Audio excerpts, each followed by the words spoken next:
if you add up all of the places, it's hundreds of places across the United States are feeding materials and labor and research into the Manhattan Project. I mean, again, it's not like two facilities. It's an industry that gets created overnight and ties together in the same way like the auto industry has how many contractors are go into every part in your car. It's the same thing, but they're doing it with something that doesn't pre-exist. Welcome back to the Decouple podcast. Today I'm joined by historian of science at Stevens Institute of Technology, Professor Alex Wellerstein.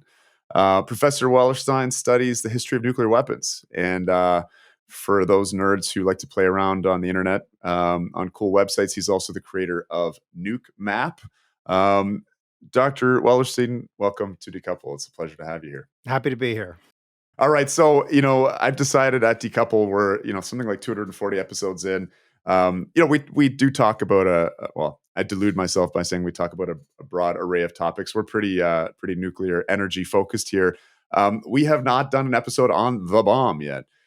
We did cover with a scientist named James Conca the history of the megatons to megawatts program. Arguably one of the greatest swords to plowshares activities. But we've not unpacked that, and that maybe betrays a phenomenon within the nuclear advocacy community of sort of putting up a psychological blocker between the sword and plowshare aspect of the technology. So this is late in coming, but Dylan Moon, who's a former student of yours and a close collaborator of mine, said, you got to get Professor Wellerstein on to chat about this. So maybe by way of introduction, could you take a second to explain yourself, Dr. Wellerstein? Explain, how every academic becomes obsessed with a certain field. What drew your attention to nuclear weapons? To this area, because it's fascinating area, but I'm just curious. So I came at this from the position of history of science, which is primarily, you can think of it as studying the history of how people know things and what people do with that knowledge. And so I had a lot of interest, not just nuclear weapons, but all sorts of stuff. I used to do a lot of history of biology. I did a lot of history of physics. And when I started working on, I had some reasons to took some classes and had some advisors, even when I was an undergraduate, touched on nuclear weapons topics. The thing that I thought was really interesting about nuclear weapons was that so much of it is done in secret, that there's so much classification, that from the beginning, the scientists themselves were trying to enact certain amounts of secrecy and then also pushing back on the secrecy, that these are taking place. A lot of this is taking place in a democracy where secrecy is somewhat antithetical to good governance. And what was interesting to me initially is that nuclear weapons are sort of, if the normal course of science is about spreading knowledge, a secrecy regime is a secret science is the sort of antithesis of that. You're trying to only spread it so far, and then how do you control its spread elsewhere? So that's sort of what initially got me interested in it. But it's also one of these topics where one of the nice things about being a historian, especially a historian of science, I could study just all sorts of stuff. I could turn around and study medieval stuff tomorrow if I wanted to.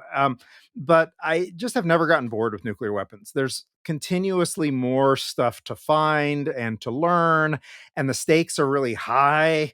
And so maybe someday it'll bore me and I'll work on something else, but it hasn't so far. It's been a long time, and I'm just always finding more interesting things the more I look. So, but I don't have some people, when they ask me why I study it, they expect me to say like, I grew up inside an atomic bomb or something like this. And I didn't. There's no like deep personal connection in that way. It's mostly intellectual. And yet over time, I've gotten more, I've more political opinions about it. Like, these things have come out of the intellectual interest. Can I ask how old you are? Just purely because of getting a sense of, when did how old were you when the Berlin Wall came down? And, my dad did duck and cover drills during the Cuban Missile Crisis. It's interesting how, your age impacts your perception of the threat of nuclear apocalypse, for instance. So I usually don't ask my guests this question, but yeah, I'm just curious about how old you are, and I don't know when it first started to cross your mind. the idea of nuclear weapons. We'll get into fears of nuclear apocalypse and how that maybe forecasts fears of climate change and other apocalyptic threats. But yeah, just how old are you, Dr. Wellerstein? Yeah, we'll just say early 40s. I'm an old millennial. So I was born in the early 80s, and I'm one of that some of micro generation of millennials who sort of lived out a bunch of their childhood without the internet and then got to experience the internet as it was sort of becoming more popular and things. And so have sort of a toe into two worlds, the Gen X and the millennial. But you mentioned the Berlin Wall come down. That's my first political memory. My first memory of something that's like a world scale politics is being told that the maps we had just learned which was the good Germany and which was the bad Germany, which is confusing because the bad Germany has a very good name, Democratic Republic Right, right. of Germany. You're like, that sounds good, and it turns out those are the bad guys. And then they came in and they said, "Oh, there's no two Germanys anymore. The map is wrong now."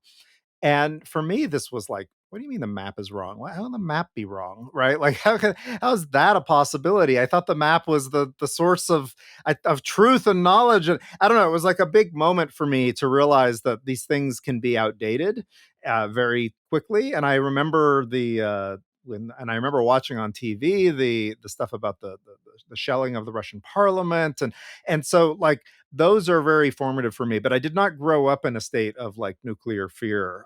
I'm one of these people who grew up in these 90s, late 80s, 90s, where we weren't that we thought everything had been fixed in the world.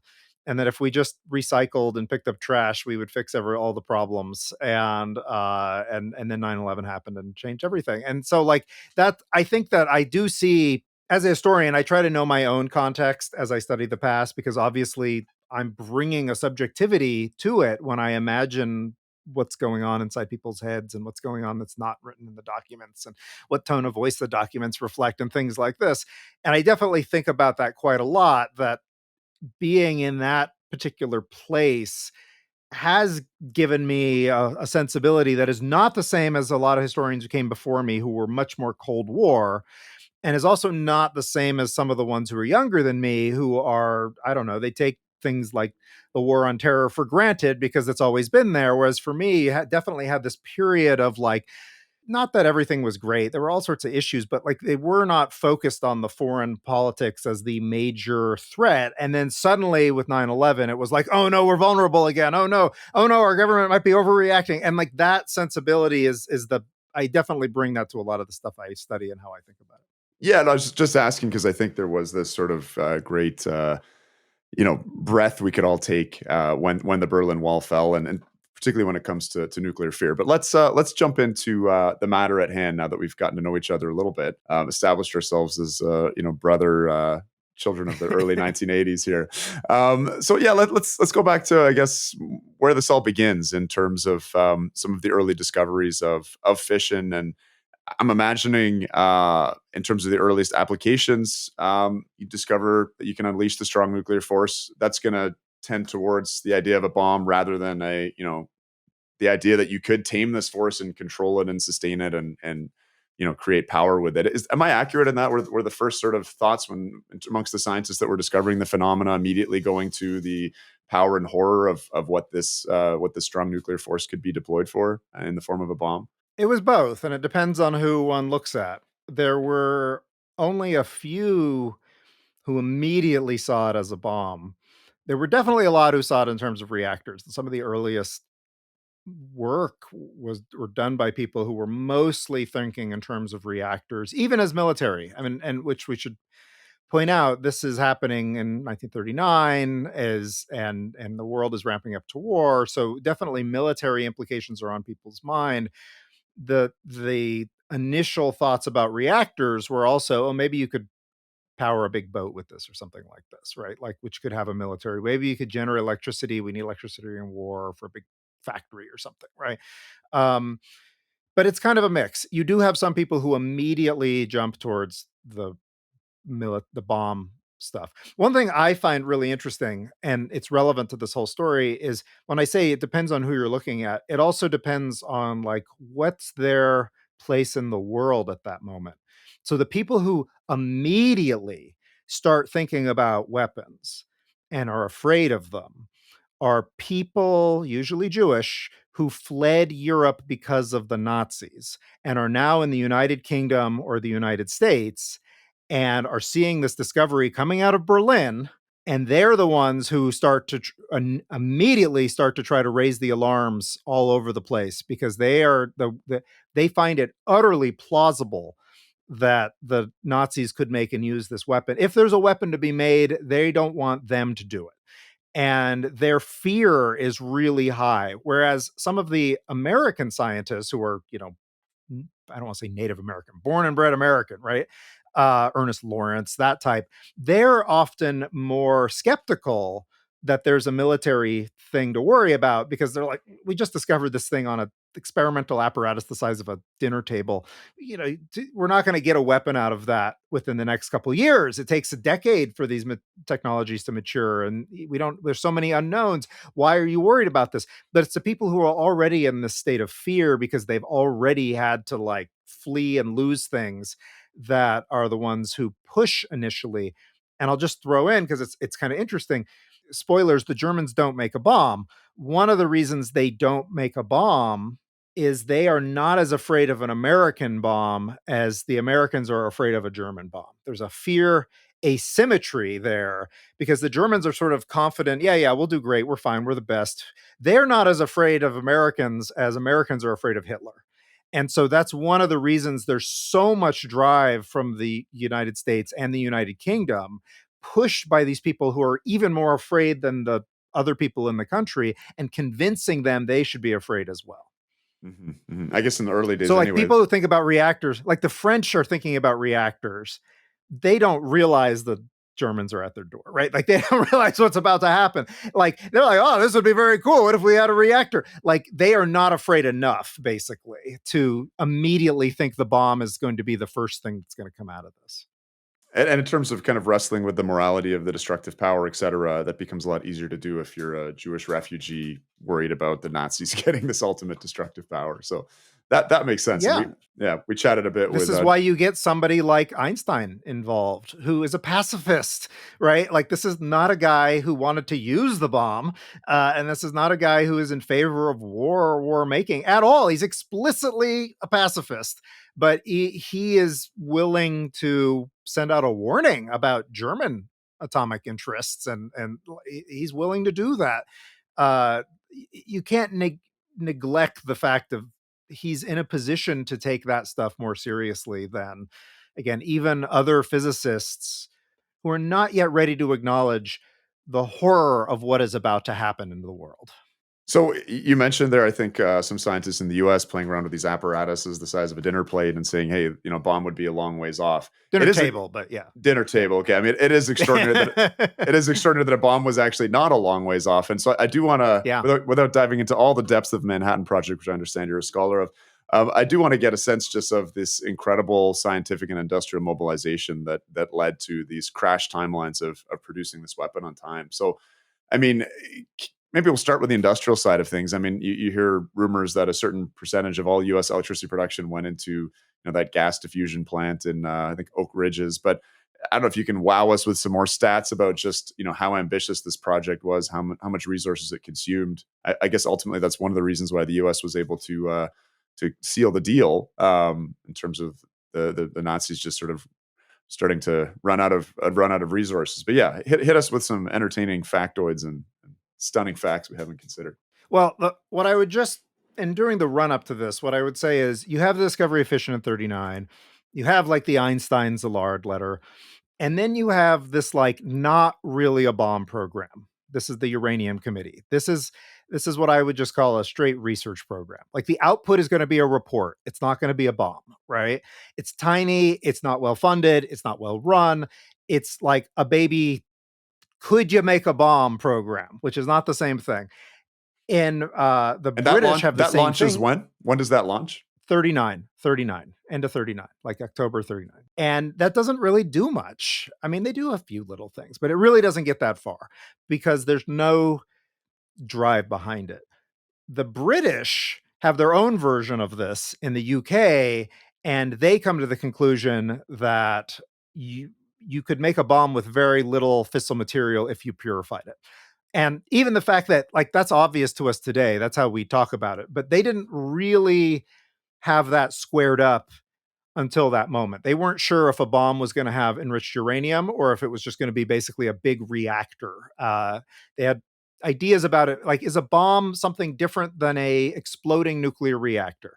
And they were confused about this at all levels of the American program. The British are the ones who said, no, no, no, they're totally different. If you enrich uranium, you could make a bomb with, they lowball it, but a few pounds of material. And to enrich uranium, we could probably do it with a few of these methods if you scaled them up to industrial scales. And the United States and Germans could probably do this. And so that report gets sent to the United States. It's promptly lost in a filing cabinet because it's very, again, the American program is very poorly run. The British hear nothing back. They send an emissary, Mark Oliphant, to the United States to find out what's going on. He ends up meeting with the people who are doing defense research, Vannevar Bush, Ernest Lawrence. They have no idea what he's talking about. He tells them what he's talking about. They take the program away from the people who had it and immediately start a pilot program to find out and confirm, is this true? They confirm that, like, yeah, it seems plausible. The math checks out more or less. And also we could, at small scales, probably make a reactor. We could probably do some enrichment.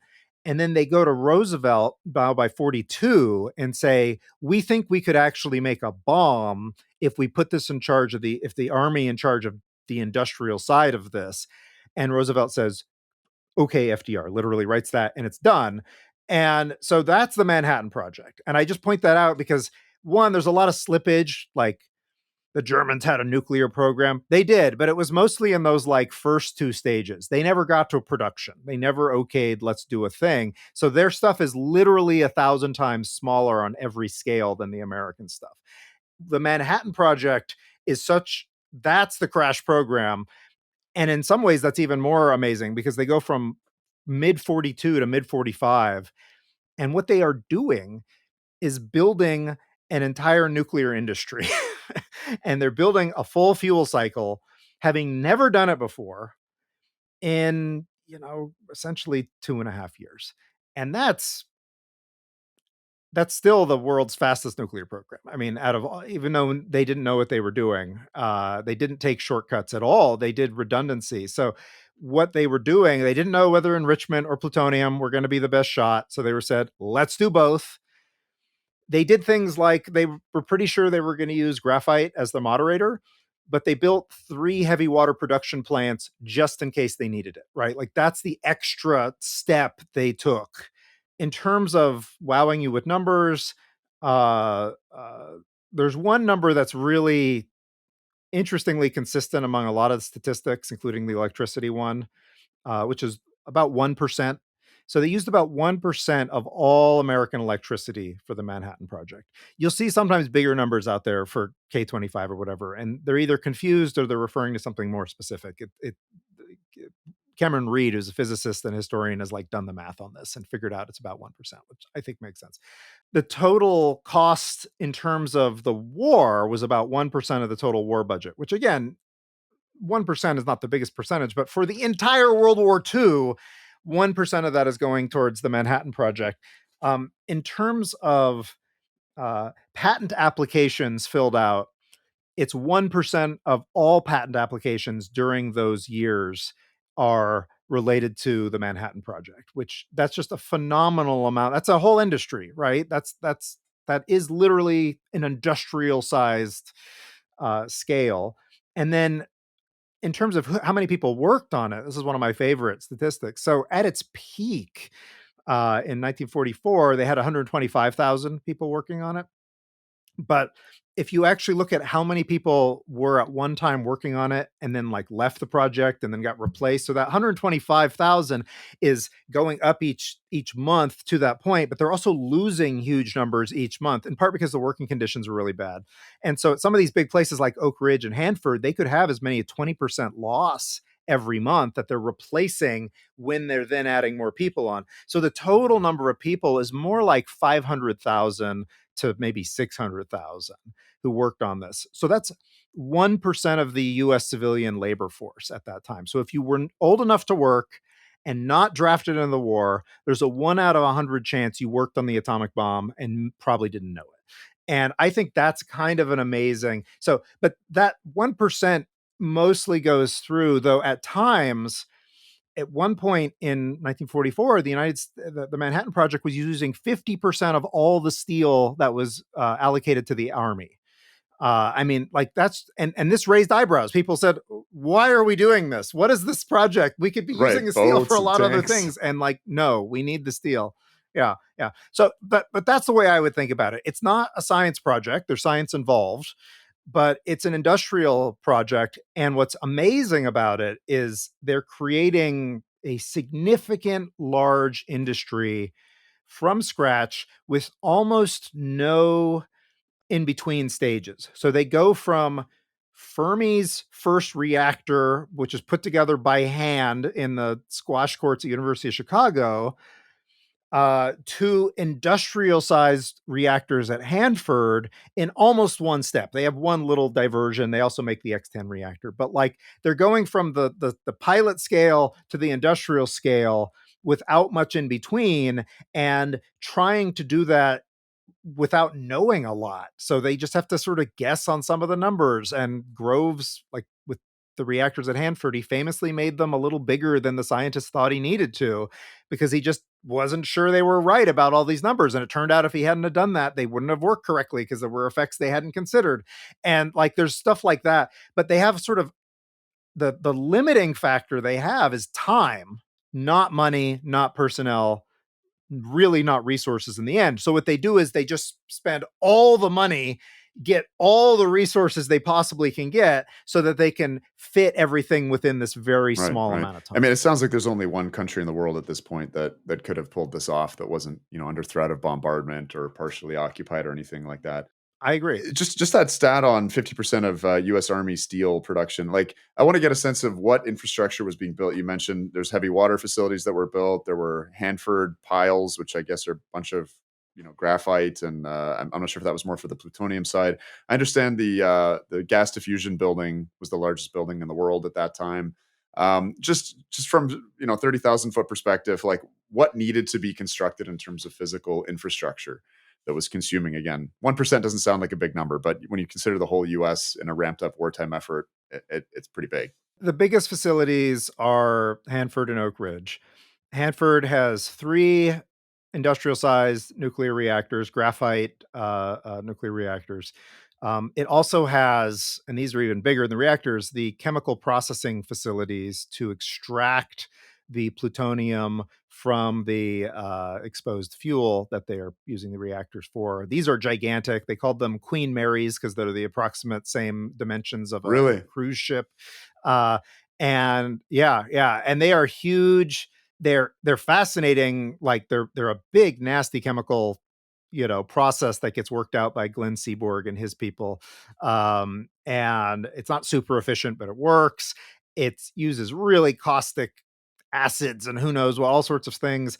A lot of it has to be automated, and so they're pioneering a lot of automation technology for how do you, because they're taking out very fresh spent fuel and trying to just strip it of the very small amount of plutonium. Their efficiency, just because figure you might find this interesting. For every ton of uranium they put into a reactor, they got 225 grams of plutonium. Wow. Wow. So it's not super high efficiency. Yeah.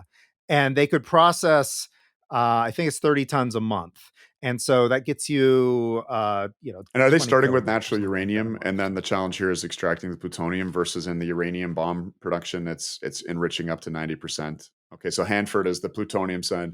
They're using totally unenriched. And by the way, to even get that, they have to figure out how do you make uranium metal at scale, which had never been done before. So they have factories elsewhere. Now, this is a lot of this is handled by existing industry. They're not building it for the army. Mallinckrodt, Lind Chemicals, etc. But they figure out what we get a bunch of uranium in and we turn into uranium oxide, and they have all these uranium sources coming in all over, and they have this whole flow chart of how do we end up with uranium metal that can go into a reactor and won't have impurities in it like boron that is going to screw it up. Like, they don't have a uranium industry. I recently was looking this up because I was trying to edit the Wikipedia page on the Manhattan Project, and there's some jerk who keeps removing all of my edits. It's really annoying. But like, the total annual uranium requirement or like usage in the United States before the Manhattan Project was about 100 tons of uranium, and it was mostly for like glazes to like make Fiesta ware and things like that. And so what the Manhattan Project acquired over the course of it was about 10,000 tons, and their initial goal was something like 4,000 tons of uranium. Like, they already went in and just said we need just like several orders of magnitude of what what the total production of this is. That's kind of an amazing aspect by itself. So I just want to point out every one of these things, even producing the graphite, like, there aren't existing facilities to just make really pure no boron graphite. And so they have to work with chemical engineers and often existing companies like DuPont to like manufacture the every little piece of this and create a sort of sub industry that leads you to eventually having something like Hanford. So that's Hanford, which was, I don't know, I think it's about 40% of the cost and construction and labor. Oak Ridge is about 60%. That's for enriching uranium. What they build at Oak Ridge mainly is they build a somewhat useful research reactor, X10, which is sort of before Hanford is up and running. They get X10 so they can do some experiments. Again, graphite, I believe. They build several methods of enriching uranium, thermal diffusion plant, which is not that big. The gaseous diffusion plant, that's the one where it's the largest building under the factory under the same roof in the entire world. And even then, through the project, they authorize an expansion of it. So they build K25, and then they realize maybe we need some more. So they build K27, which is like an add-on to K25. They build Y12, which is the electromagnetic. They build two sets there. They have the alpha racetracks and the beta racetracks, different ways of doing this. They initially build all of these with the idea that, well, one of these will pan out better than the other. And it turns out they all have initial problems.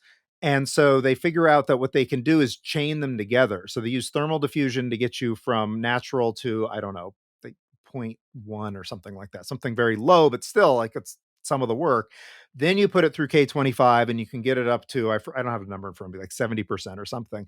And then you put it through Y12 and you can get it up to 80 to 90% or something like this. And so they end up chaining these together. And that's 60% of the project, 60% of the labor, 60% of the cost. It's a huge facility. Tens of thousands of people are living in this rural Tennessee area. And again, they're going from very small research to, yeah, gaseous diffusion ought to work, to industrial scale, which leads to some funny moments at one. So they're using uranium hexafluoride, which, by the way, they have to do a whole research program on hydrocarbons and fluoride. They don't have experience with a lot of these chemicals at this scale, right? So they're funding all this research into like, how does uranium hexafluoride even work chemically? And so they do all this, and they can, it's super caustic. It'll eat through stuff.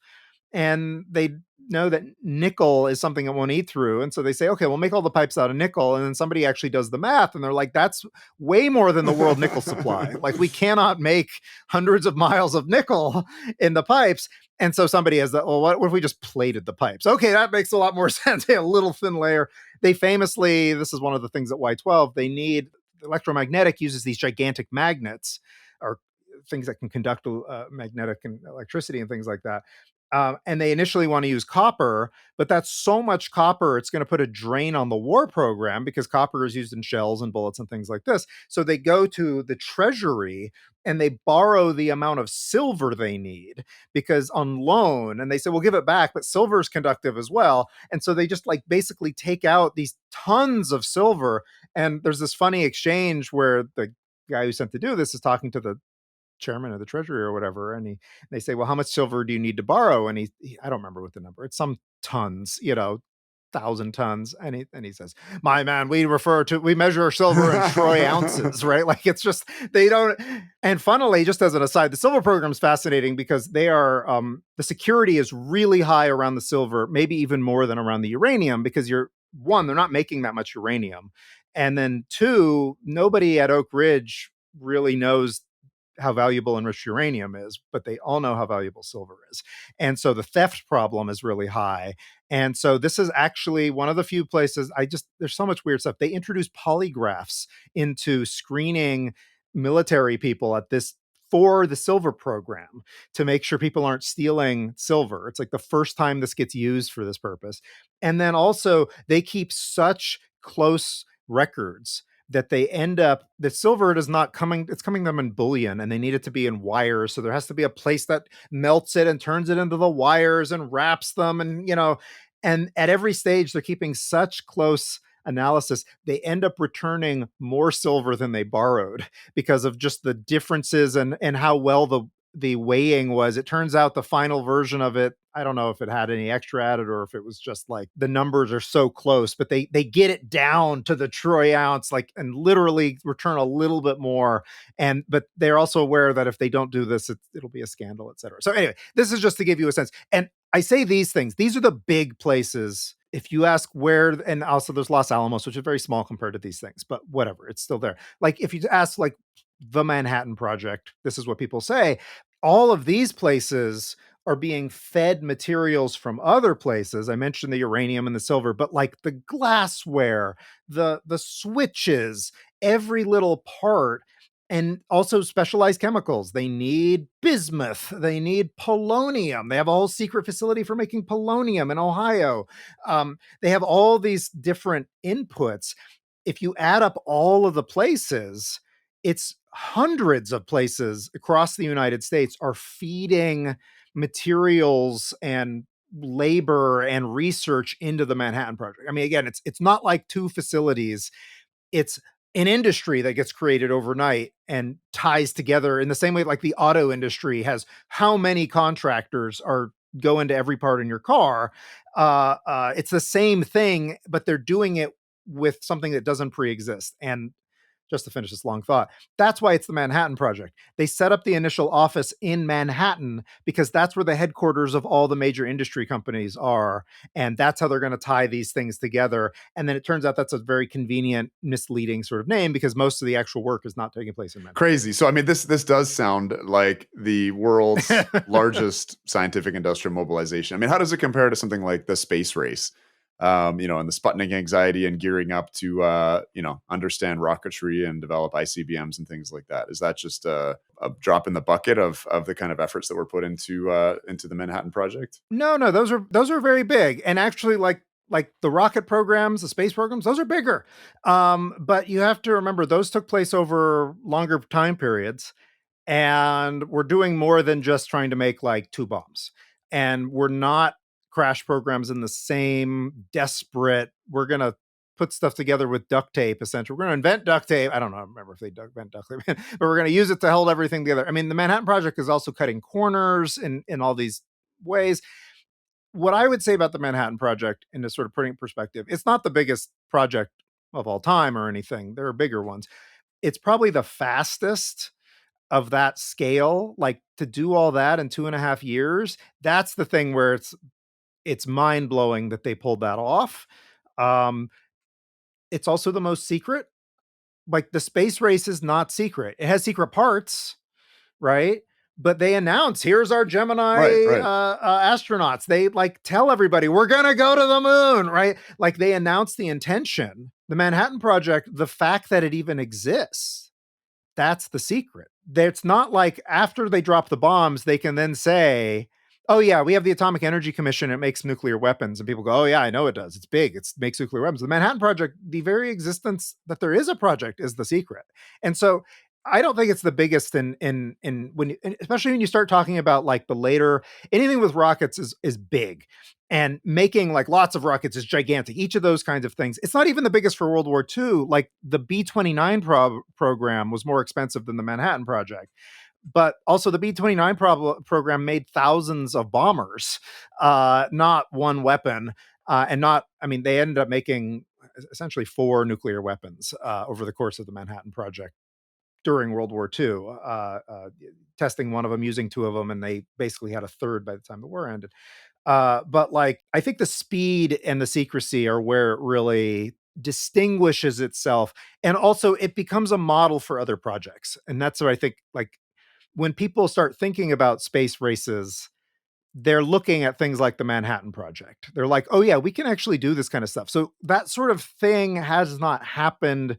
You don't have something either that fast making a new industry, but definitely not going. I like to say the size of a dinner table, which is true. If you look up like the Han Meitner experiment, they have the layout at the Deutsche Museum in Munich. It's like a large dinner table, the whole thing, discovery of nuclear fission, right? To go from that level of tabletop science to that level of application for something that is a game changer. It's not just we have a slightly better thing than the previous one. That is kind of unprecedented. And the US government tries to chase that high for the rest of the Cold War, and they never quite pull it off. Like there aren't other, oh, we made a fundamental discovery and boom, we've changed the whole nature of international order. It doesn't happen again. It's kind of the one time that happens. And so that's kind of special. Let's switch gears a little bit and talk about the actual use of the bomb, the motive for that, the justifications for that. I mean, I've heard a variety of things. Obviously, the Japanese fought valiantly or fanatically, depending on your perspective. Lots of lives could be saved potentially by forcing an early capitulation. I've also heard that I think it was Operation August Storm, when the Soviets, actually a few days after the bombs were dropped, stormed Manchuria, inflicted the largest military loss in Japanese military history. I think 1 million casualties in a month. May have tipped the balance, so the bombs weren't necessary. I mean, obviously, this was a big show of force, maybe a new way to assert, this is going to be the end of the American century or the beginning of American hegemony. What are your thoughts? Obviously, a very controversial area and probably a whole bunch of different truths here, but help us distill those out. It's complicated. Yeah, there isn't, well, one, there's a lot of stuff that we don't know, can't know. There's what was going on, and a counterfactual we will never really know, right? We can't rerun history like a simulation and take one out and see if it's enough and stuff like that. And even knowing why people did what they did or what they thought, I mean, they can tell you, but they will sometimes tell people multiple things for multiple reasons. And we all know from our own experiences that we don't always know why we do things. We can rationalize them later. But like, for example, on the question of like, what ended the war? Was it the bomb? Was it the invasion of Manchuria? In some contexts, the Japanese high command cited the atomic bomb to their own people as a reason. And in some contexts, they cited the Soviets. And my belief is that both of these are probably somewhat true. They don't have to be mutually exclusive.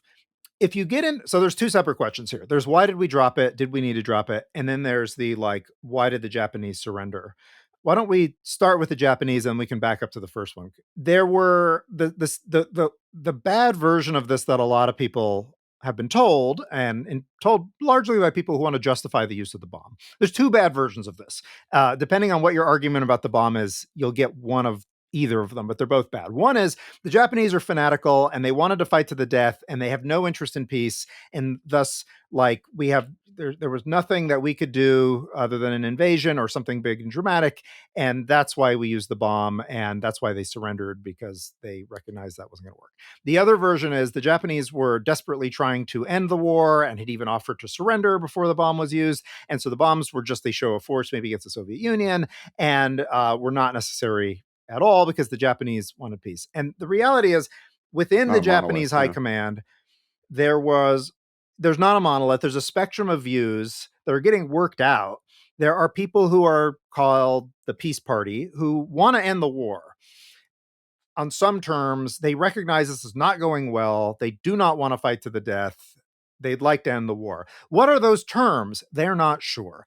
They are not the majority on this council. The majority are the militarists, and these people who are not the majority know that if they play their hand too strongly, they will get cooed. So, like, they are not. They're very delicate, and so they are doing things like behind the scenes, officially slash unofficially floating ideas about, maybe the Soviets, maybe they could set the diplomatic table and we could have a talk about ending the war. And the Americans know this. They've tapped their communications, and also the Soviets tell us this kind of stuff as well.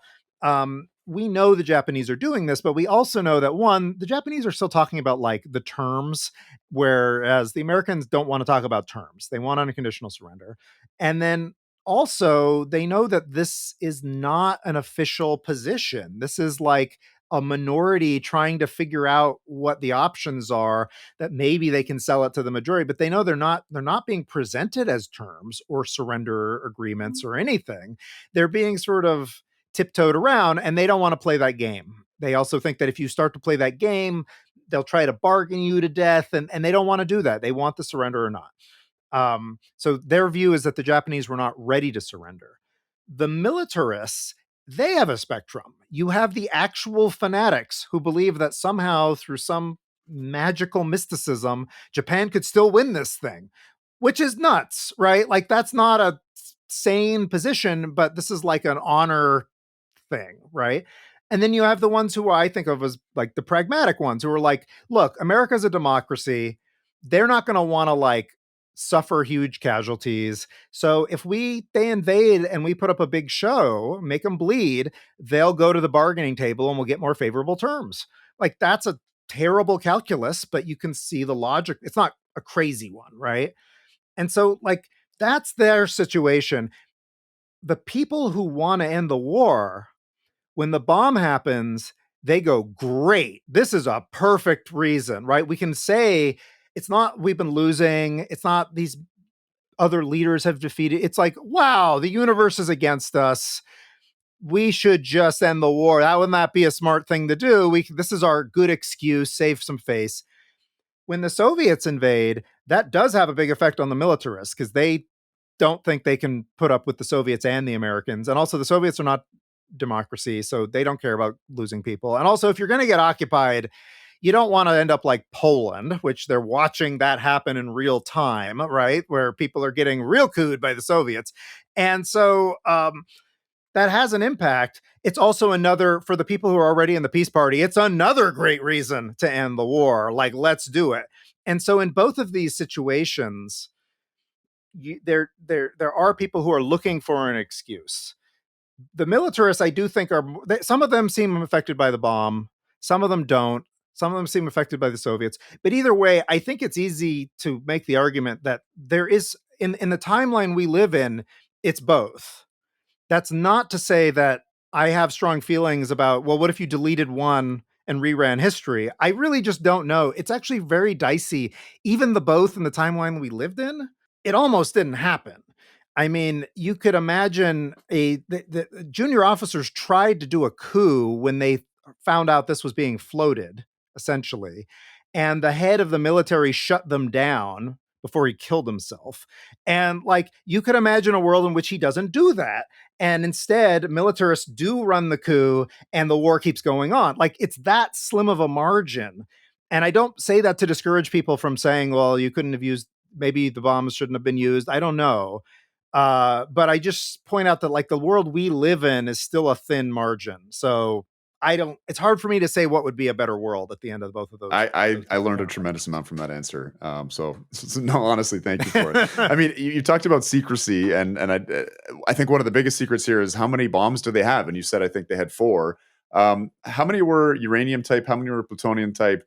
And once they had this huge industrial infrastructure moving, what was the timeline on making more bombs? Because the threat here is these are just the first 2. There's more to come if you mess with us. So what are we looking like there in terms of kind of production? Yeah, so they get the first plutonium core together in July 45. That's the Trinity test, right? They then are able to have another plutonium core by early August, and they have enough uranium for a little boy bomb by early August. That's just a coincidence. The fact that they had 2 ready at the same time, that's happy coincidence. They did not really know that was going to happen, and it just worked out. So those are the 2 that end up getting used in the war. They had planned to have another plutonium core by like August 21st or something like this, like late August. but they were able to speed up the timeline on that a little bit, and they had that more or less ready to go. They would have been able to have that ready to ship around August 13th. So right at the end. Um, there's two interesting things here. One is that after Trinity, Oppenheimer went to Groves and he said, so Trinity, just to point out, it's just worth pointing out, it's the test of the implosion bomb, right? And they have Trinity because they don't know how well implosion is going to work. Like little boy, gun type, dead easy, it's going to work, they're sure. They can do tests that show them the rate of the reaction up until the point of explosion and, stop the test then. And so they're very confident about little boy. They're not confident about implosion. They think implosion is probably not going to work that well. They think maybe 4 to 5 kilotons at most, potentially none. And so that's why they do Trinity, to just even see, is this plutonium thing going to work out? Because they discover in 44 you can't use plutonium in a gun type bomb. And so this is the only way Hanford makes any sense, is with implosion. So they redo everything around implosion at Los Alamos, and it's much more successful than they thought. It's 20 kilotons, not 4 or 5. It actually works. They're thrilled. They're excited. This is why it's a big deal. There's a lot one could say about, like, what's the impact of Trinity being so successful. I do think it affects negotiations and decisions to use the bomb and decisions to negotiate with Japan. It changes a lot of calculus, because the plutonium production rate for you only need 6 kilograms of plutonium per plutonium bomb. You need 64 kilograms of uranium per uranium bomb. The rate of production is about 21 kilograms of plutonium per month from the 3 Hanford facilities when they're going at full steam. And the rate of production at Oak Ridge at that time is about 1 kilogram a day, so about 30 kilograms a month. So that's 1 uranium bomb every 2 months, more or less, versus 3 plutonium bombs a month. But if you can't use plutonium, you have just a slow weapon that only you get once every couple months. But if you have plutonium, now you've got 3.5 bombs a month. After Trinity, Oppenheimer sends a letter to Groves and says, it could be more. What if we took apart Little Boy and don't use the gun type because it's so inefficient? And instead, we make what they called combination bombs, composite bombs, that were a mixture of plutonium and highly enriched uranium. So you would use maybe half of the plutonium that you would normally use, and then you would use a little bit more than half of high enriched uranium in your core. And they think that'll work. They haven't tested it, but they're pretty sure that would be explosive. And Grove says, that's a cool idea, but we don't have time to do that, because Oppenheimer tells him it'll put everything back by about 10 days probably. And Groves is thinking, right. It's not going to be 10 days. Groves is thinking it probably more, but even 10 days to Groves at that moment feels like a lot because of stuff that's going on at the Potsdam conference and so on. So they shelved that idea. But if the war had gone on beyond that third plutonium core, the 4th total core they had, right, that I mentioned, the mid-August one, they would have been producing, and were already starting to produce, composite cores. If you do composite cores, depending on your ratio of plutonium to uranium, you can change it to be more like 8 bombs a month or 10 bombs a month, which is a real difference over 3.5.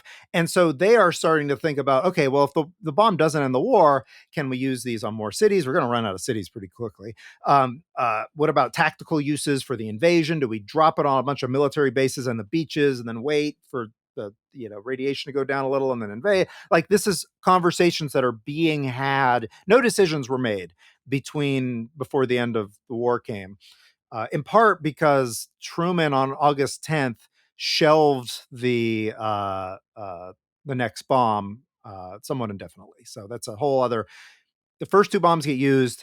Groves writes to Truman on August 10th and says, so day after Nagasaki, and says, we'll have another bomb in a week ready to drop. It'll be cast in a few days and we have to get it out there and assembled, but by August 17th, we can probably drop another bomb. And Truman sends back the message, stop atomic bombing. You don't have authority to do this anymore. The only atomic bombing that can be done with express approval of the president. This is a whole other thing about who is in charge of making calls, but he was not that connected to the ordering of the use of the bombs before this. At this point, he takes all that power and he doesn't order the use of the bombs. If the war had gone on, there was pressure building to potentially that he might have done it. But anyway, it's a whole other thing. So if the war had continued, they could have had a lot more bombs. Sometimes people will say, like, oh, it's a bluff. It's not a bluff. They not only had another bomb in the wings, but they had a production program that could produce a bunch of bombs and even more. Like, it's not a bluff that they could keep. And they thought Groves thought that they were going to probably have to drop 5 bombs before Japan surrendered. Like, so they were not expecting 1 bomb to do it, or 2 even.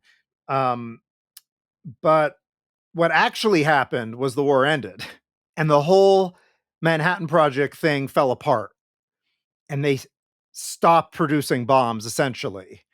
Like, they produce fissile material, but even then Hanford had problems and had to be basically put at half power, and they had all these issues. So by 1947, when the Atomic Energy Commission actually takes over from the Manhattan Project, finally, they have like only 13 cores in the stockpile, and they're all just pieces. And they have no assembled weapons, and they don't have the ability to even put them together. They have like 0 bombs ready to go. And that's the big scandal of the early Cold War, the big secret, that the US doesn't have a stockpile because everything the Manhattan Project was not built to last. It was built to be this temporary solution. And then everybody went home, and like, they didn't have a plan really it took them a while to figure out what the peacetime existence was. So I think that's pretty, yeah. Anyway, that's the long answer. So I'm conscious of how much time we have left, but I want to take us a little further forward in history. Yeah. We'll have to have you back for a part 2 if you're willing and able. But so you're in this moment of U.S. atomic hegemony. I've just been sort of reading up a little bit about, people will argue that we haven't had another world war because of atomic weapons. The Red Army had mobilized. Soviet production was crazy. Western Europe was devastated. There's ideas that Stalin wanted to expand further and was held back by the bomb. I also heard that the Allies jointly occupied Iran, partially to have a supply line to the Soviets from America, largely, I guess, to supply them with weapons to fight the Nazis. Maybe the Japanese, I'm not sure. But that the Soviets said, we'd really like a piece of this Iranian oil, and we're not going to withdraw and like to stay. There's rumors that Truman said, if you don't move, we're going to bomb you. In terms of that early period where there was sort of U.S. atomic hegemony, what do you think about those sort of theories of that impact in terms of moving out of the kind of Sinosphere into Europe and Iran? Did that shape some of those early decisions until the Soviets themselves did their test and got their own nuclear arsenal? Well, I will first just plug my next book is all Truman and the bomb for his whole presidency. So starting with the whole Hiroshima Nagasaki stuff, but actually then going through these early years of really formative years to a lot about the American national security state and nuclear. So, I mean, Truman is president until early 53. Those were pretty important years, 45 to 53. And so I'm trying to do all that, including the Korean War and why we don't use them in the Korean War and all sorts of stuff that's going on. So I'll just plug it. Should be out summer 2025. People interested, you should check it out. You can have me on back then. But generally, the thing that I think gets lost when we look back at a lot of this, and is something that even I am sometimes shocked by when I'm doing my research, they didn't really know what the deal was in much of the 40s. Like, they weren't really sure what the meaning of the bomb was for national security, for the world. Were we in a Cold War? Are we not? It's easy to read all that back into it and say, like, okay, atomic diplomacy, we're against the Russians, we know they're the bad guy. And they clearly did not, this was not universally, not only was this not really understood for a lot of this period, like, we don't really have a nuclear stance until about 48. That's around when they start getting serious about, okay, we have this bomb. What would it do if we used it? How many do we have? Until then, the military doesn't actually even know, which is hilarious. They have these very initial war plans that they draw up that involve fake numbers of bombs that are way higher than what the US has. And you're just like, oh, that's really sad. That's really out of whack. Like, because they don't know. They're not briefed on this. Congress doesn't know. Like, these things are kept very tightly secretive. And around 48 is when they start getting more, it's things like the Berlin airlift. They start to actually start thinking about this as a weapon and start really getting more serious about what is the strategy? What is the goal of using this? Um, Truman is not a cold warrior until about 48, 49, maybe even like 50, right? Korean War really changes his stances on things.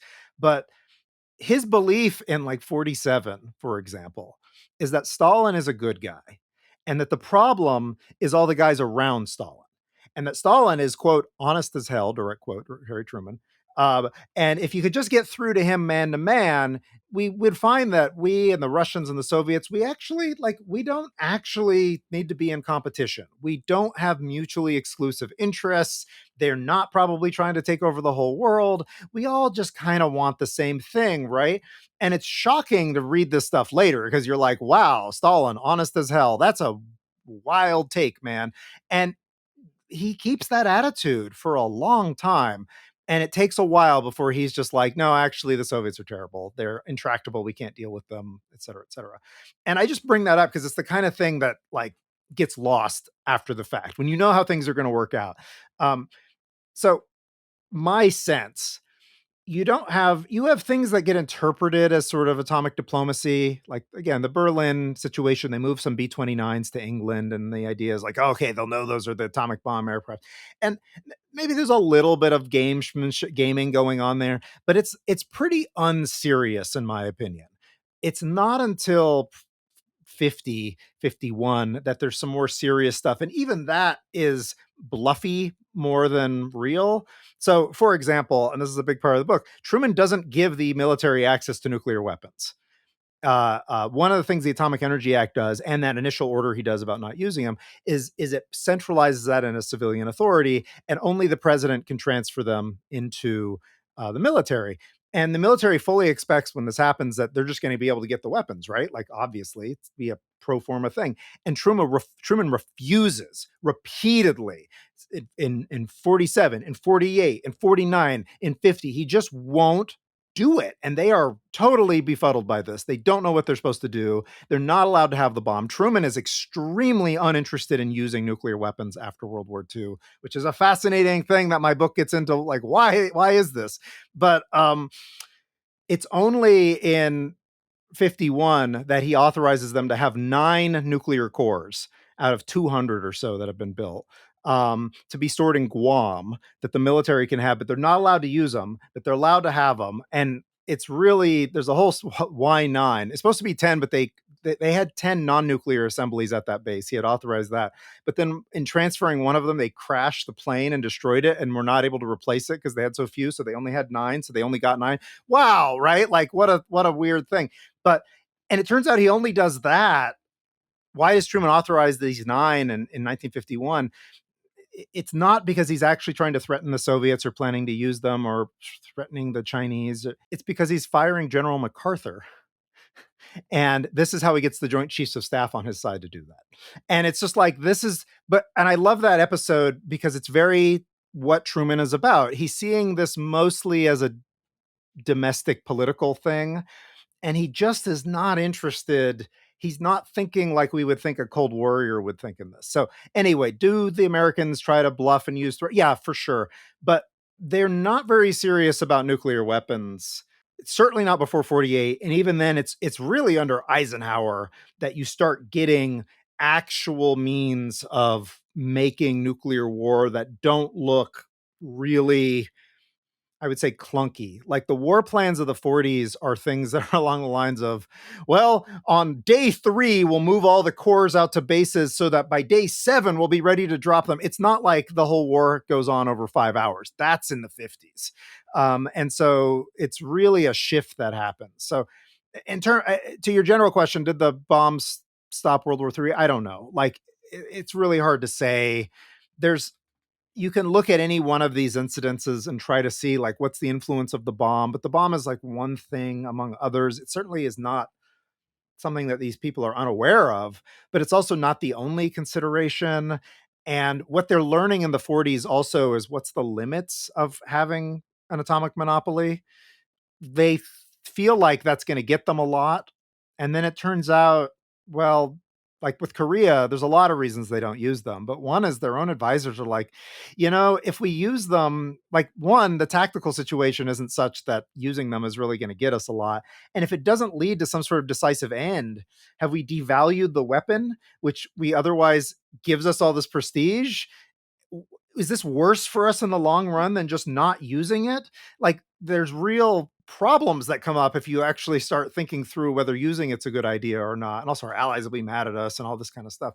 And so they start to really fill And out like, those how limits. how afraid are people of the bomb at this time? Like, and how special is radiation in terms of that fear? I've played with Nuke Map, and I've done the Airburst versus the Groundburst, and seen just how profoundly different that is in terms of the kind of radiation illnesses. But we're going to have to cut this off probably in the next 10 minutes or 15 minutes. But I am just curious, maybe in going back to Nagasaki and Hiroshima, we can have numbers of people killed. But my understanding is that with that airburst explosion, most of the casualties were from your classic blunt trauma, thermal burns, concussive injuries, that kind of thing. So maybe clarify that for us. And then, how big of a psychological impact did it have? I mean, obviously in Japan it did, but more broadly, because what you're portraying here is that, hey, I mean, if we use these in Korea, maybe it's not going to be that diminish the value of the weapon and the shock and awe of it. So in the era of just fission weapons, so up until publicly, it's still about 54, but we'll say until about 52 or so, right? You're talking about weapons that have a maximum yield of maybe 100 kilotons or so, which is still, that'll ruin your day. But the blast, the damage of a weapon doesn't, as you can see with nuclear, it doesn't scale linearly. So 100 kilotons is a little more than twice as damaging as like 10 kilotons. So it's not at the scale of later ones. And to be sure, those are still big, but they're not endlessly big. Like Hiroshima is really destroyed by 15 kilotons. Hiroshima is a medium-sized city. You can use that bomb on other cities and see, oh, okay, that you're talking about punching out Wall Street. You're not talking about destroying all five boroughs, right? In New York, for example, which does lead. I mean, at Hiroshima, horrific casualties. In terms of radiation deaths, it's hard to know what's purely from radiation and what's from like hybrid. So radiation plus burns, not good, right? But the Manhattan Project people end up estimating that it's maybe 10 to 15% are purely radiation. It was not expected that a lot of people would die from radiation because they figured the radii, the distance from ground zero that you need to be to die of radiation generally puts you in a zone where you're probably going to die from something else. And so they figured that wasn't going to be that big of an issue. But of course, the real world is complicated and people can be in places that end up shielding them from the fire and the blast, but not the radiation. Um, the radiation is interesting because, like, dying from burns is terrible, right? Dying from having your house collapse on you and then a fire comes through your neighborhood and burns you alive. Jesus, right? Like, this stuff is horrific. But the radiation gets us into what sometimes they call like the dread. Like, we don't understand it. It's not normal. You can't see it. It taps into like deeply primal fears of that, that are reflected in myths about like magic and also a damage that can damage your future children. Like, it gets into our potency. Like, there's a lot going on culturally, psychologically with radiation that makes it feel more dangerous than a fire, even though fires kill way more people than radiation does, as you know. The radiation that kills people at Hiroshima is all acute. So it's radiation released by the initial fission reaction, or maybe just the still some of the fission products in that cloud right as they're fresh. It's not by fallout. The delayed radiation, there's a little bit of delayed radioactivity at Hiroshima and Nagasaki from rainout mostly, and it's just very small. And the studies the Japanese have done have shown that if it had any effect on mortality, we can't pick it up, right? It's so small that it falls into the noise of just regular cancer rates and stuff. The main problem is being there when the weapon going off and getting this blast of gammas and neutrons and things like that. There is a horror about the bomb in American understanding, but from the beginning, but it's not that big compared to what it becomes, because it still feels like our weapon. They are damaging, but they are not like existential at that point. There's not that many of them. The Soviets are really far away. They don't have a bomb. Maybe they'll never get a bomb. Once the Soviets get the bomb, Then you start to get this bubbling, what's going to happen? Well, they still are far away. There's bombers. We could try to shoot them down. Okay, some cities might get hit, but most of the country will be alive. It's all right. The thing that changes a lot is the Castle Bravo test in 54, which is our second H bomb test. It's the one that has a big fallout accident, giant plume that in Japanese fishermen get affected by it, Marshallese, lots of stuff goes wrong, and it's public because the Japanese get impacted by it. And when you superimpose that fallout plume on like the east coast of the United States, okay, Washington's gone from 15 megatons, the whole metro area, sure, but like the fallout plume, if you drop a 15 megaton bomb on Washington and have the wind blowing in a northeast direction, you kill Philadelphia, you get fallout in Boston, you might kill people in New York, right? The fallout from a thermonuclear weapon is orders of magnitude more than a fission weapon, as is the weapon itself. And you start at that moment having this possibility of like, oh, this is not that survivable. This is not a duck and cover situation for anybody. You couple that with ICBMs by 57 and Sputnik and all that, and now you're like, oh my god, there's going to be thousands of these metro area destroying, and then the metro areas are gone, and then the fallout kills the Midwest and kills everybody else. So this is why you start to see in the mid 50s on the beach, Godzilla, them, the one with the giant ants. You start to get all of this stuff that's like, oh my God, this is not survivable. You get little bits of that in the early 50s, late 40s, but it's sometimes a little surprising. It's not that people aren't thinking about the bomb in the 40s, but it's not as they're thinking about when they're scared of the bomb, they're scared about the future. By the 50s, yeah, they're scared about the present. Wow. And so in terms of that fallout, again, you have this web-based tool, Nuke Map, where you can dial in the size of the bomb, whether it's a ground burst or airburst. There's a few other parameters. Is the thermonuclear device production of fallout just because it's a higher yield, or can you just walk me through? Because the fallout side, I think everyone can get a sense of, fire and explosion and blast injuries and things like that. But just on this question of fallout, because I think that's where we get not into necessarily nuclear winter type fears, but in terms of those kind of apocalyptic radiation based fears, which sound pretty valid when it comes to fallout. Can you explain the fallout thing to me a little more? Sure. So the main fallout is your bomb goes off. As your bomb goes off, it has this nuclear reaction take place in a fireball. The fireball is this it's a ball of extremely hot particles, right? Bits of the bomb, spent fuel, so fission products are in there, right? Unspent, unreacted material, whatever was, parts of the bomb that have been like vaporized, et cetera, et cetera. It's in a sort of gaseous form.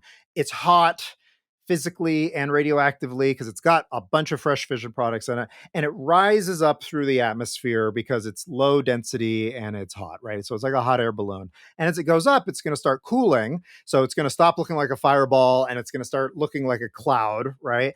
And eventually it'll stabilize at whatever the density as it's sort of growing. It's like a bubble, think of it that way. And eventually it goes up and up and the atmospheric pressure decreases and it hits the level, and this will change for whatever yield it is, where like the cloud is now the same density as the surrounding atmosphere, and it just is, they call stabilized. And then it's blown with the wind. And as it blows with the wind, stuff in the cloud over time is going to start falling out of the cloud. So that's why it's called fallout. It's the stuff that at one point in the 40s, and they're in the Manhattan Project, they called it outfall, which I think it's funny that they switched it at some point. But it's the stuff literally falling out of the mushroom cloud after the mushroom cloud stops looking mushroomy. I'll just point out, I mean, sometimes this is surprising to people because they don't really think about what happens to the mushroom cloud afterwards. Most of the pictures you've seen of mushroom clouds are from the first 30 seconds to a minute of the explosion. It's actually very difficult to find late stage mushroom clouds, like 10 minutes. It takes about 10 minutes to stabilize. And they don't look like that nice mushroom. They look like a column of just ugly stuff. And then as they're blowing, they're like a slanted, and then eventually they just look like regular clouds, but they're not. They are full of stuff. So the problem with fallout is twofold. One is that the main component to the fallout that we worry about are the fission products. The plutonium is not the best, but like plutonium, as you know, has a relatively long half-life. So does uranium. Like these are not the acute hazards radioactively that fresh fission products are, or even unfresh fission products, strontium 90 or something like that, medium range ones, right? So that's what you're really worried about. So the intensity of your fallout is going to be related to the fission yield of the bomb. So you can make bombs, thermonuclear weapons, that have a very small amount of fission and a large amount of fusion. Fusion does not create significant fallout in this respect.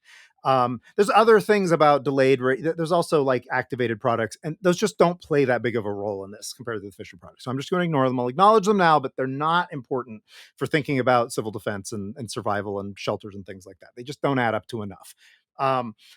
You could have a clean bomb, and we tested some in the 50s that are like 99% clean, 97% clean, like very high levels where the amount of fission, what that just means is out of that yield, only 3% was fission. So that ends up being very low intensity. We didn't really produce those because to do that, you end up with a heavier weapon than you would have otherwise. Like for the same weight, you could get twice the yield by adding another simple, cheap fission stage. So the way this works in an H-bomb, the fusion produces a lot of neutrons, especially high energy neutrons, like 14 MeV. If you wrap it with uranium 238, as you know, not fissile, but it is fissionable with high energy neutrons. And so wrapping your bomb the internal part of your bomb that's going to expose these high energy neutrons with uranium 238 is cheap, right? It's the byproduct of the enrichment. So just throw that sucker in there and you can double your yield basically, or more. Like some of the early bombs are like 80% fission because they get a lot of extra, and almost all of that comes from that last fission blanket, essentially. So H bombs produce more fallout because they have a very high fission yield. I mentioned that the damage scales not linearly. Damage from a nuclear weapon scales as a cubic root because it's a sphere, basically, right? You're filling a sphere with volume. The intensity of the radioactivity after in the fallout does scale linearly with fission yield. So those 15 megaton bomb is if that was 100% fission, that is 1,000 times more fission than a 15 kiloton bomb, right? And they wouldn't be 100%, but you get the math. That's the math I can do in my head. So like that creates orders of magnitude more fallout, even if you're not necessarily creating orders and orders of magnitude more damage in that situation. The other thing that really matters about the fallout, so the overall yield matters because it determines the size of that fireball, which will determine the maximum width of the plume and how far it's going to go and things like that. The fission yield matters because it's going to determine the overall intensity of stuff in the cloud. And then the height of burst matters because if it's an airburst, that fireball is going to its particles are going to stay pretty light, relatively speaking. And they're going to stay in cloud form for a longer amount of time. And they will eventually fall out, but it'll be over the course of days, weeks, months sometimes. And by the time they've come down, the short half-life fission products have burned out. They're gone. And you've also diffused them over a massive area. So no individual place is going to get that much. You'll get a little 1 or 2 strontium 90s. Who cares, right? Like that isn't a health threat. If your weapon is close enough to the ground that it can suck up dirt, debris, you vaporize a tower, for example, you vaporize a city, all of that stuff, you vaporize a coral atoll in the Marshall Islands where you're testing it. You're not really vaporizing it per se. You're breaking stuff into often macroscopic chunks, maybe the size of snowflakes or or grains of sand. Those are big enough that the fission products will adhere to them and they will fall out within the course of several hours, not several days. So that this is what they call local fallout. The other one where it falls out kind of everywhere, they call global fallout. Local fallout is that plume you see. That's the cloud that went up and then it dumped it all back down again. And it's still really fresh. There's nasty stuff in there. It's going to be really intense in the short term. But even in the long term, it's going the density of medium range fission products is going to be high enough that, the strontium 90 could be in effect for the next 100 years, that you don't want in your food supply. And, it's a calcium seeker, and it gets in your bones, and your leukemia goes up. So it's a chronic threat as well. So there's a few other conditions that can make it dump it faster, like if it happens to rain while that cloud is there, et cetera. But like, that's the real issue with the fallout. Groundburst and airburst makes a big difference on what you get on the ground. So the Trinity test had local fallout, which they mapped and tried to make sure didn't go on too many people living nearby. Hiroshima and Nagasaki did not. They were high enough up that they had just a little tiny sprinkling of, it rained a little bit here, but again, not that significant compared to like the Trinity test. Even the Trinity test, it's so little fission yield, 20 kilotons of fission yield is just not that much, that like over the long term, it's not that much of a chronic health hazard. Whereas megatons of fission yield can be a chronic health hazard for decades. So that's the I fallout in think a I played nutshell. around with Nuke Map, and then I watched a documentary called Command and Control about the 1980 Damascus Titan missile explosion. Not a nuclear explosion, and that was I think a 9 megaton warhead. And again, it didn't go up, but if it had of, it would have been a ground burst. Like it's absolutely incredible to think about the ramifications of that. Professor Wallerstein, so much more I'd like to cover. Got to be respectful of your time. I've got an emerge shift to get off to in not too long as well. This was a lot of fun. I learned a gobsmacking amount. So thank you for taking the time. Happy to talk. And yeah, there's a lot about this stuff that I think there's a lot of confusion about the stuff out there, and some of it requires a Yeah, little bit of yeah. explanation. But I think the actual explanation is more interesting than the Absolutely, and confusion it really illuminates the anti-nuclear mind for me. I had the pleasure and honor to debate Gordon Edwards, who's a longstanding anti-nuclear activist in Canada. I debated him something like 49 years to the day that he debated Edward Teller in Toronto, which was pretty fascinating. But one can certainly understand his motivations. We were talking earlier about what generation we belong to. This is some scary stuff. And again, I've sort of kept my head in the sand a little bit, having danced around this technology for the last 4 or 5 years and not sort of deep dived the weapons side of it, the sword side of it. So it's illuminating. And yeah, really looking forward to following up. Some more questions I have just as kind of teasers going forward is, you know, not too many countries have developed nuclear weapons. They're expensive. Delivering them credibly or making sure you have, the means to do so is expensive. I want to get into that much more. Anyway, I won't belabor the point any further. But thank you again, Professor, and looking forward to your next appearance on Decouple. Me too.